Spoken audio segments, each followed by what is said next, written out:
কলিযুগে এমন করি কাল উগড়ে যেতে বাঘের গাল হারাদের এমন দিন দিচ্ছি আমাদের আসতে হবে কাল আর যদু আরে রাম তিনজনের এমন গাঁট বেঁধে দিছি যেদিন আমার কাছে আসে বাংলার দিব্যি খেয়ে বলছি কাউকে আমি ছাড়ব না।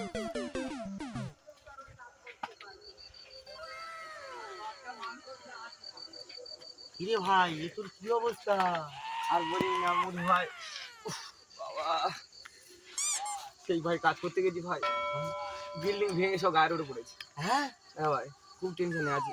তুই তো লোকের ভালো ঘর ভাঙতে গিয়ে তোকে মেরে ভেঙে দিয়েছে। কি করবো? আর দুজনের খবর কি ভাই? সে দুজনকে তো দেওয়া পায়নি, আমি কলকাতাতে ডাইরেক্ট আমার দেশে ট্রান্সফার করে দিয়েছি। আরে ডাইরেক্ট তোকে দেশে দেশে ট্রান্সফার ট্রান্সফার করে দিয়েছি।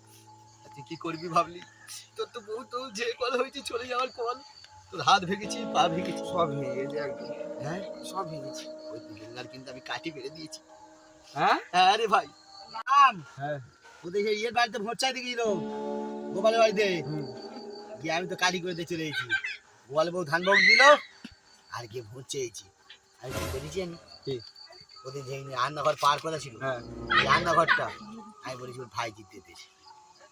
দেখ ওর তো শিখের বাড়ি নাকি বিয়ে ধাওয়ার হ্যাঁ। আর শ্যামের কি অবস্থা? শ্যাম হ্যাঁ কার নাকি বলছিল হুম। নাকি ঘুমালে দেখতে পায়